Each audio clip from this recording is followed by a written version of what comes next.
স্বপ্ন জড়িয়ে দাও।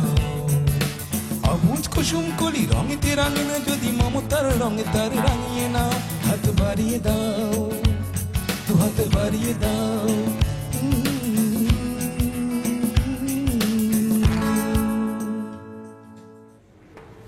সুপ্রিয় দর্শক, আমন্ত্রণ জানাচ্ছি অটিজম এবং অন্যান্য স্নায়বিক প্রতিবন্ধিতা নিয়ে RTV নিয়মিত আয়োজন বার্জার পেন্স হাত বাড়িয়ে দিলাম অনুষ্ঠানে। আর আপনাদের সাথে আছি আমি সৈয়দা মুনিরা ইসলাম। চলুন দর্শক, দেখে আসি আমাদের বিশেষ চাহিদা সম্পন্ন মানুষগুলো কেমন আছে, তাদের পরিবারগুলো কেমন আছে। পাশাপাশি এই বিশেষ চাহিদা সম্পন্ন মানুষগুলোকে নিয়ে এই পরিবারগুলোর পথ চলতে গিয়ে কি কি চ্যালেঞ্জ মোকাবেলা করতে হচ্ছে সেগুলোও জেনে আসি। আমি যাচ্ছি, আপনারা থাকুন আমার সঙ্গে। আপনার নাতনি, কি খবর, কেমন আছো তুমি? ভালো আছো? এমনি কি সমস্যা, যখন ডাক্তারের কাছে নিয়েছেন কি বলেছে? ডাক্তারের কাছে নিয়েছিলাম, ডাক্তারে কইছে হাঁটতে পারবে না। হাঁটতে পারবে না? না। কিন্তু তার কি সমস্যা সেটা জানেন না আপনি, যে কেন হাঁটতে পারবে না? না, এটা জানি না। রিদা, তোমার এখন কেমন লাগছে এই যে আমি এসেছি তোমাকে দেখতে? ভালো লাগছে? রিদার বাবা মা কোথায়? বাবা মা নাই। বাবা মা নাই মানে? নাই, বাবারে অটো রিক্সা চালাইতো, রিক্সা রাখিয়া মারিয়া লাইছে মানছে। আর মা সিন মারে বেসা দিতে লাইছি। কেন এই জীবন ভরা রাখিয়া তো আমার মাইয়ারে কষ্ট দিলে লাভ নাই। ওখানে আমরাই দেখশন করি। আমরা সংসার চলে কিভাবে? সংসার চলে, আমি বাসা বাড়ি কাজ করি, দুইটা ছোট ছেলে আছে, টুকটাক ব্যবসা করে, কাঁচা তরকারি বেচে, এইবার চলে আসি। ওর নানা কি করে? না না, এই যে বাঙ্গারি মাল ফাইলে কিনে, না ফাইলে নাই। 10 জনের লগে থাকলে তারে লই আমার সমস্যা। কি সমস্যা হয়? সমস্যা হয় 10 জনের লগে বাথরুম আছে, এমন লাগে এন তো নিরিবিরি বাথরুমের মধ্যে তারে গোসল করা নিয়ে যা, সবকিছুই করা নিয়ে যা। এই লেগে 10 জনের লগে যাই না, না এলে তো আমার 2টা পয়সা আই থাকলো। তো এটা কষ্ট না? এই যে নাতনিকে পালছেন আপনি, তার জন্য আলাদা খরচ হচ্ছে, তার বাবা নেই, মাও চলে গেছে, আপনি 2টা বাসায় কাজ করছেন বলছেন, কিভাবে এগুলো ম্যানেজ করেন? কারণ কষ্ট হয় না? কষ্ট তো হয়, কষ্ট করলে। আপনি যখন কাজে যান তখন কে দেখে? এই যে আমার মাঝুমরা মাইয়া দেখে একটু। ওর প্রতিবন্ধী কার্ড আছে? না, কার্ড নাই। কার্ড করেননি কেন? করি না, চিনি না, জানি না আমরা। সরকারের অনেকগুলো সুযোগ সুবিধা আছে প্রতিবন্ধী জনগোষ্ঠীর জন্য, সেই সুযোগ সুবিধাগুলো তো আপনার নাতনি পেতে পারে, কিন্তু তার জন্য কি করতে হবে? কার্ড করতে হবে। আপনাদের এখানে এলাকায় কমিশনার আছে না? সেই কমিশনারের অফিসে যাবেন। কমিশনারের অফিসে গেলে পারে সেখানে আপনাকে সাহায্য করবে কিভাবে কাজটা করতে হবে। এই কার্ডটা হলে পরে আপনি তার জন্য ভাতার কার্ডও করতে পারবেন, এবং এই ভাতার কার্ডটা করা হয়ে গেলে প্রত্যেক মাসে রিদা 750 টাকা করে সরকারি ভাতা পাবে। এটা একটা সুবিধা না আপনার সংসারের জন্য? রিদার জন্য, ওর জন্য খরচ হয় না আপনার? কত খরচ হয় না? মা আসে না, দেখাশোনা করতে আসে না মা? না, ইয়ে সন্ধ্যার সময় গান ব্যস্ত যা, এবেলা একটু চোখের দেখা দেখে যা মেয়েকে, তার তো আলাদা সংসার। আপনি আরেকটা কাজ করবেন, শিশু বিকাশ কেন্দ্রে যাবেন। শিশু বিকাশ কেন্দ্রে যেয়ে তাকে দেখাবেন যে আসলে তার সমস্যা কি। আপনার তো সেটাও জানতে হবে যে আপনার নাতনির সমস্যাটা কি, সেটা জানবেন না আপনি, যে সে কি ধরনের প্রতিবন্ধী। সে পরিবারের আরো যে 3 জন সদস্য আছে, সবাই মিলে ছোট্ট একটি ঘরে থাকে। কষ্টের বিষয় হচ্ছে নাতনিকে পালছেন তিনি, কিন্তু পরিবারের কেউ জানে না এই মেয়েটির কি সমস্যা বা তার প্রতিবন্ধিতার ধরনটি কোনটি। পাশাপাশি সরকারের যে সুযোগ সুবিধাগুলো রয়েছে প্রতিবন্ধী জনগোষ্ঠীর জন্য, সে সম্পর্কেও তাদের কোনো ধারণা নেই। দর্শক, রিদার নানি কথা দিয়েছে যে সে তার নাতনির সমস্যাটি কি সেটা জানার চেষ্টা করবে, পাশাপাশি প্রতিবন্ধী কার্ড করার জন্য সে কাজ করবে। রিদার জন্য অনেক অনেক শুভকামনা রাখছি। দর্শক, এই ঘরটির 2টি ঘর পরেই আরো একটি ঘর আছে, যে ঘরে আরো একটি প্রতিবন্ধী শিশু রয়েছে। আমরা এখন চলে যাব তার কাছে। ওয়ালাইকুম আসসালাম, কেমন আছেন? আছি ভালো। মেয়ে কোথায়? আচ্ছা, মেয়ের নাম কি? মাহিয়া। মাহিয়া। মাহিয়ার সমস্যা কি? মাহিয়ার সমস্যা, মাহিয়া কিছু বুঝে না, নিজাতে খাইতে পারে না, কিছু কইতে পারে না, এই প্রতিবন্ধী। বয়স কত এখন মাহিয়া? বয়স 12 বছর চলে। তো এতদিন হয়ে গেছে এখনো জানেন না যে মেয়ের কি সমস্যা? ডাক্তার বলেছে ব্রেনের সমস্যা, বুদ্ধি প্রতিবন্ধী। খিচুনি ছিল, খিচুনি ওষুধটা খাওয়াইতেছি, আর 3 মাস পরে পরে যাইতে বলেছে। এখন কেমন আছে মাহিয়া? এখন মাঝখান দিয়ে একটু ভালো আছিল, এখন আবার বেশি উত্তেজিত করে। ও, এখন আবার যাইতে হবে। মাহিয়ার কি প্রতিবন্ধী কার্ড আছে? আছে। কবে করেছেন? প্রতিবন্ধী কার্ড করছি তো 3-4 বছর হয়েছে। আর ও কি প্রতিবন্ধী ভাতাটা পায়? ভাতা পা আর এবার বিকাশ করছে, একবার খাইলে পাইছে। সংসারে কে কে আছে আপনার? সংসারে আমার 3 মেয়ে, আমি আর আমার স্বামী। মাহিয়ার বাবা কি করে? বাবা রাজমিস্ত্রি কাজ করে, মাজার সমস্যা নেই, কাজ করতে পারে না, একটা চার দোকান নিয়ে গেছে। চার দোকানের আয় রোজগার কিরকম? সংসার চলে ভালো মতো? মোটামুটি চলে আর কি। আর মাহিয়ার তো ওষুধপত্র কিনতে হয়? মাহিয়ার ওষুধ পানি কিন্তু আবার মনে করেন এই যে স্কুলে ভর্তি করুম, টাকা পয়সার লাগে ভর্তি করতে পারি না, গাড়ি ভাড়া লাগে আইতে যেতে, ওর তো গাড়ি তুটান জানা, রিক্সা দিয়ে নিতে হবে, সিএনজি দিয়ে নিতে হবে। আবার ওর বোনেরও একটু বয়সা, আচ্ছা ধর্ম লাগাইলে একটু চুপ থাকে, যদি তোর বোনে না থাকে তাহলে আমার চুলমুল চলে এমলা রাখবি। অনেক কষ্টতে আছি আমি। আমার একটা ছেলে নাই যেন ওরা দেখবো।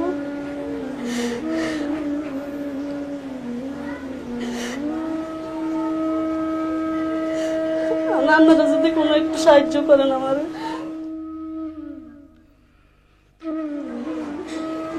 যখন আমরা থাকুন না তখন কি হবে, কে দেখবো? ওরে দেখার কোনো লোকে নেই।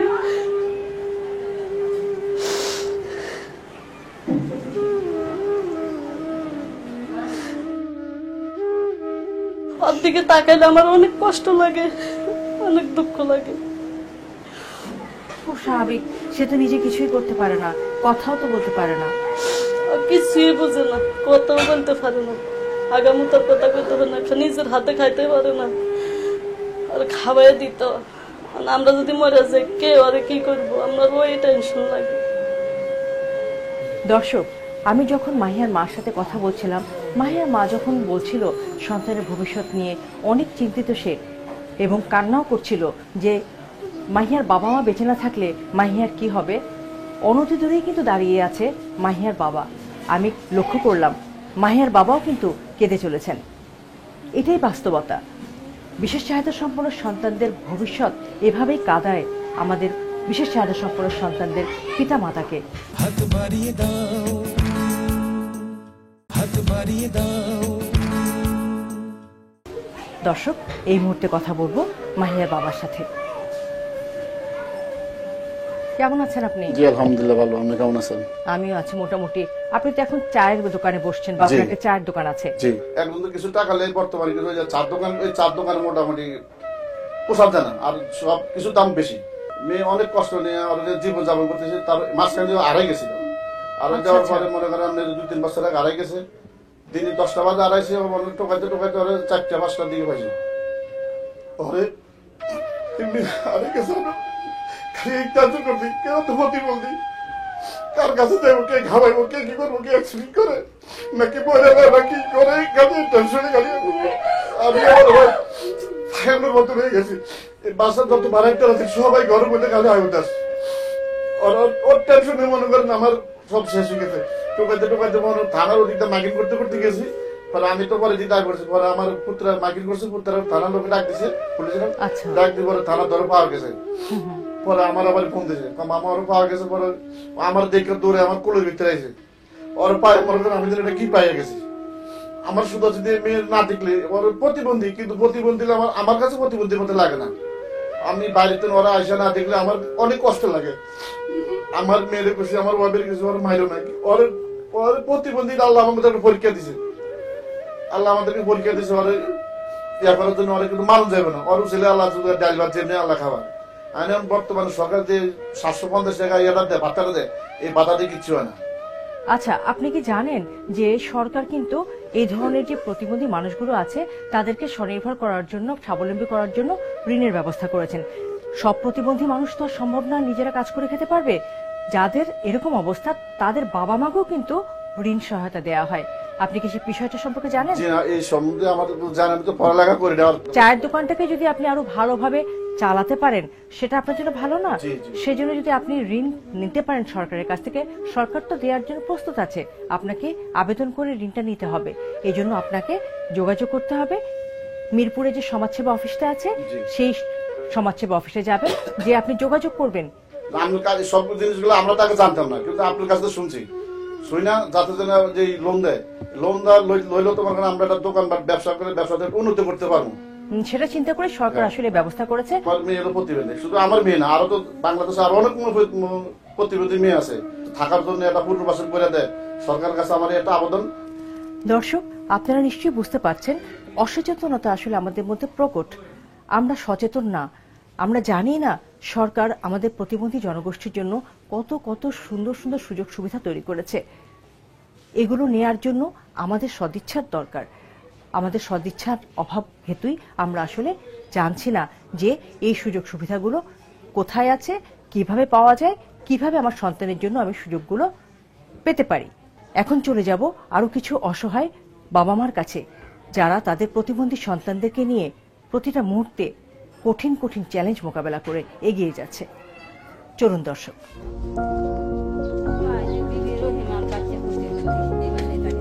আচ্ছা, কি নাম বাচ্চার? বাচ্চার নাম লাখি। বয়স কত এখন? বয়স 10 বছর।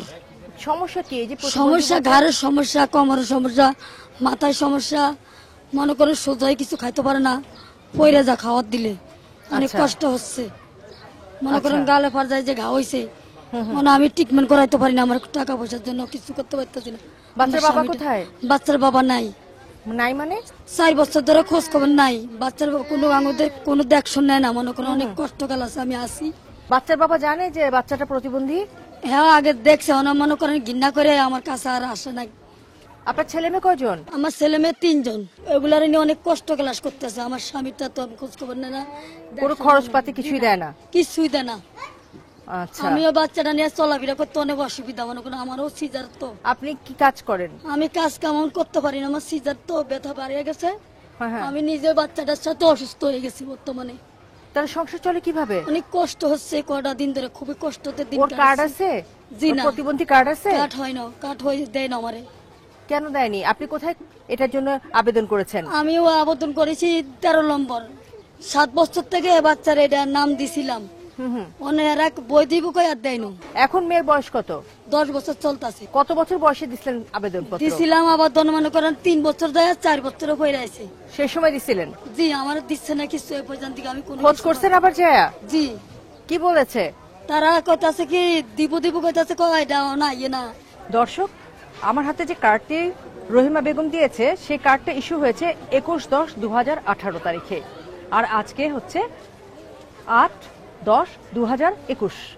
তার মানে 3 বছর চলে গেছে, কিন্তু এখনো সে ভাতার জন্য আবেদন করেও 3 বছর চলে যাওয়া সত্ত্বেও ভাতা পাচ্ছে না। 3 মাস আগে গেছি, এরপরে একবার গেছিলাম, বছর আগেও গেছি। তখন কি বলেছে আপনাকে? তারা বলতাছে বই আসে না, খালি বলতাছে বই আসে না। এটা কত নম্বর ওয়ার্ডে? 8 নম্বর ওয়ার্ডে? জি, 8 নম্বর ওয়ার্ডে গিয়ে বলেছে বই আসে না। আপনি আবার যাবেন যে 3 বছর হয়ে গেছে। আমরা জানি যে প্রতিবন্ধী ভাতা পেতে এত সময় লাগে না। কেমন কইতাছে এখন আসে না। আমি আবার কিছুদিনের মধ্যে আবার গেছি। আপনারা আইসা যাওয়ার পরে গিয়েছিলাম, ওরা বলতেছে যে তোমাদের বই 2 বছর ঘুরে গেছে, কই আছে না আছে আমরা বলতে পারবো না, এটা বলছে। তখন আপনি নিয়মিত যান নাই? গেছি, নিয়মিতই গেছিলাম। তখন বলেননি বই আসছে? ওরা কথা হেরে আবার ওর কাছে গেছি, ওরা কথা আছে আপনি আবেদন করবেন ওই আপনাদের কমিটি সেন্টারে, এই অফিসে যাও আবেদন করেন। আপনি প্রতিবন্ধী কার্ডটি পেয়েছেন উনি, কিন্তু এত দৌড়াদৌড়ি করেও বছরের পর বছর ধরেও ভাতা কার্ডটি পাননি। এই ভাতাটি কিন্তু সরকার প্রদত্ত আমাদের এই বিশেষ চাহিদা সম্পন্ন শিশুদের অধিকার। রহিমা খাতুনের মতো এরকম একজন অসহায় মানুষকে যদি এভাবে দৌড়াতে হয় সন্তানের প্রতিবন্ধী ভাতার জন্য, এটা আমাদেরকে আসলে কষ্ট দিচ্ছে এবং দুর্ভাগ্যজনকও বটে। চলুন দর্শক, সমাজসেবা অফিসে শুনে আসি তাদের কথা। আসলে এটি তো সম্পূর্ণ সঠিকভাবে বলা সম্ভব না, তবে আমার ধারণা এই করোনা ভাইরাসের এই প্রাদুর্ভাবে এই সময় কিছু কিছু লোকজন, ভাসমান লোকজন, তারা গ্রামের বাড়িতে গিয়েছিলেন। ওনাদের সাথে কথা বলতে গিয়ে জানতে পেরেছি। তা না হলে একই সাথে এতজন থাকার কথা না, কারণ এত প্রচার করলাম, এত কষ্ট আমরা করলাম, মাইকিং করলাম ভ্যান রিক্সা দিয়ে, তারপরে মসজিদে মাইকিং হলো, তারপরে পত্রিকায় বিজ্ঞাপন হলো, এরপরেও কেন একই সাথে আপনি বলতে চাচ্ছেন? ঠিক আছে, এই বিষয়টা আমি সিরিয়াসলি দেখব, সরেজমিনে সেগুলো তদন্ত বলেন বা পরিদর্শন করে আমি এটার বিষয়ে মানে খুবই গুরুত্ব সহকারে ব্যবস্থা দেব। আমি আগে বিষয়টি দেখি। যে আপনি বলতেছিলেন যে কিছু লোক হয়নি, হয়তো দেখবেন যে সেখানে এমন হতে পারে যে একজন হয়তো ঋণ পেয়েছে, হয়তো সব কথাই তো আর হয়তো উনি বলতে পারেননি। এখানে একটা বিষয় হলো কি, আমরা যখনই ভাতা, প্রতিবন্ধী ভাতা দিয়ে থাকি, ওয়ার্ড ভিত্তিক বিভাজন থাকে, এমন না যে আমরা একটা ওয়ার্ডে সব দিয়ে দিতে পারি। তো পর্যায়ক্রমে আমরা এগুলো, যেহেতু এই তথ্যটা এভাবে চলে আসছে, আমরা পর্যায়ক্রমে তাদেরকে এই সুবিধার আওতায় নিয়ে আসবো। যদি ভাতা দেওয়া সম্ভব না হয়, দেখা যায় তিনি যদি পুনর্বাসনের মাধ্যমে, অর্থাৎ ঋণ প্রোগ্রাম যেটাকে বলা হয়, সুদমুক্ত ঋণ আর কি প্রতিবন্ধীদের জন্য আছে, সেটি দিয়েও আমরা তাদেরকে পুনর্বাসন করতে পারি এবং সেই প্রোগ্রামটা আমাদের হাতে আছে।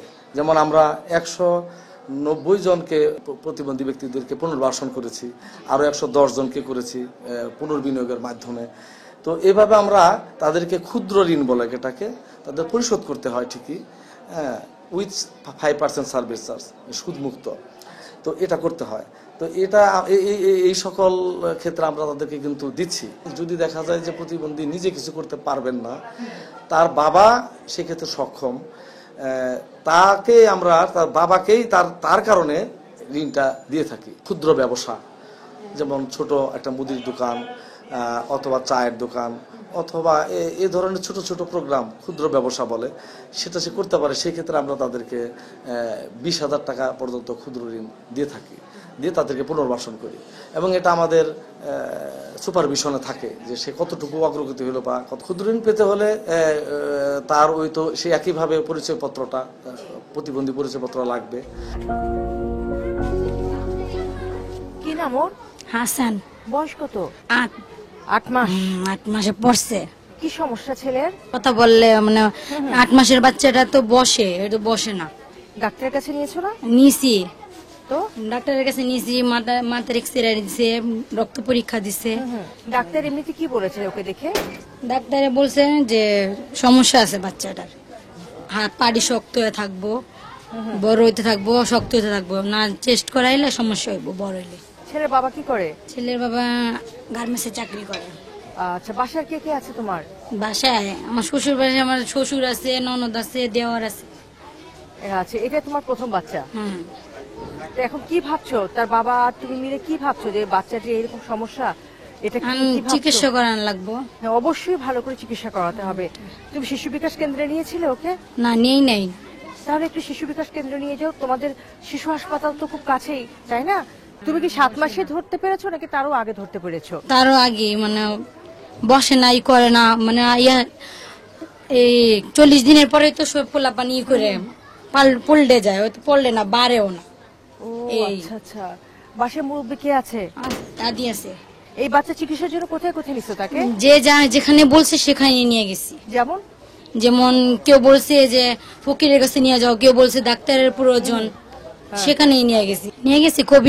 কবিরাজেই নিয়ে গেছে। দেখতেছেন না যে তাবিজ তুবিজ দিয়ে ভরা শরীর, যেখানে বলছে সেখানে নিয়ে গেছি। তোমার গলাতে তো অনেকগুলো তাবিজ দেখতে পাচ্ছি, এগুলো কিসের জন্য পড়েছো? আমাকেও দিয়েছে তাবিজ, এই সন্তানের জন্য। জি, আমি শুনেছি আপনি প্রতিবন্ধীকে নিয়ে কাজ করেন, তাই আমি আপনার কাছে পরামর্শ নিতে এসেছি আমার বাচ্চাটাকে নিয়ে, যে আমি কি করব। তুমি শিশু হাসপাতাল আছে না, শিশু হাসপাতালে শিশু বিকাশ কেন্দ্রে তাকে নিয়ে যাবা, নিয়ে যেয়ে ভালো করে পরীক্ষা করাবা। দর্শক, আপনার এলাকার প্রতিবন্ধিতা বিষয়ক যে কোনো সমস্যার কথা যত দ্রুত সম্ভব পৌঁছে দিন। হাত বাড়িয়ে দিলাম টিমের কাছে, আমরাও যত দ্রুত সম্ভব পৌঁছে যাব আপনাদের কাছে, তুলে ধরবো আপনাদের কথা। কি হয়েছে ওর? কথা বলতে পারে না, কানে শুনে না। আচ্ছা, বয়স কত? 13 বছর। নাম কি? সাবিহা। সুবর্ণ নাগরিক কার্ড, সেই কার্ডটা কি আছে? আপনি বই আছে তো, সে তো ভাতা পাচ্ছে তো প্রত্যেক মাসে। আর এখন এমনি কি সমস্যা? এক জায়গায় স্তব্ধ থাকে, কিন্তু আমাদের মতো স্বাভাবিক গতিবেগ না তার। আচ্ছা, কথাবার্তা, চলাফেরা, তারপরে খাওয়া দাওয়া, খানা পিনা সে একা একা খায় না, হাত দিয়ে খায় না। আমার করতে হয় সবকিছু, সব আপনাকে করে দিতে হয়। গোসল করানো, খাওয়ানো, মাথা আঁচড়ানো, কাপড় পরানো, সবই আমার করতে হয় মোটামুটি। কথাবার্তা তো বলতে পারে না। বাচ্চা কয়টি ওর? 2টা মেয়ে। এই ও কি বড় না ছোট? ও বড়, ছোটটার 6 বছর বয়স। ওর বাবা কি করেন? বাবার ছোট একটা মুদি দোকান আছে, মুদি দোকান চালায়। চলছে তো সংসার এই মোটামুটি। ও যে ভাতাটা পাচ্ছে সেই ভাতাটা দিয়ে তো তার কিছুটা চলছে, তাই না? ও আবার স্কুলে পড়ে একটু। কোন স্কুলে যায় সে? 14 নম্বর স্কুলে পড়ে। 14 নম্বর স্কুলে পড়ে, তাহলে তো ভালোই। কি চিন্তা করছেন আপনার সন্তানের ভবিষ্যৎ নিয়ে? আর একটু ভালো হওয়ার জন্য। আমরা যখন থাকবো না তার যেন নিজের মতো নিজে চলতে পারে, যে ওই ব্যবস্থা যেন হয় তার। দর্শক, ছোট্ট একটা গলি দিয়ে হাঁটতে হাঁটতে যখন আমি এতদূর আসলাম, আপনারা দেখলেন তো কতজন প্রতিবন্ধী মানুষের সাথে আমি কথা বললাম, কতজনের সন্ধান পেলাম, কথা বললাম তাদের মা বাবার সাথে, শুনলাম এই বাবা মার দুঃখের কথা, কষ্টের কথা, অভিযোগের কথা। কেউ কেউ সরকারের সুযোগ সুবিধাগুলো সম্পর্কে কিছুই জানে না। প্রতিবন্ধী জনগোষ্ঠীর জন্য সরকার যে সুযোগ সুবিধাগুলো তৈরি করেছে সে বিষয় সম্পর্কে অনেকের ধারণাই নেই।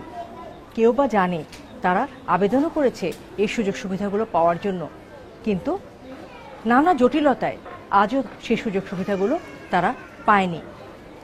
বঞ্চিত হয়ে আছে তাদের এই বিশেষ চাহিদা সম্পন্ন সন্তানরা। আমরা জানি না কেন এই জটিলতা। দর্শক, আজ এই পর্যন্তই।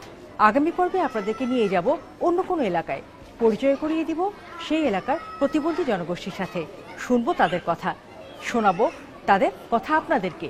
সেই প্রত্যাশায় আজকের মতো এখানেই শেষ করছি। অটিজম এবং অন্যান্য স্নায়বিক প্রতিবন্ধিতা নিয়ে RTVর নিয়মিত আয়োজন বার্জার পেইন্টস হাত বাড়িয়ে দিলাম অনুষ্ঠান। দেখা হবে আগামী পর্বে।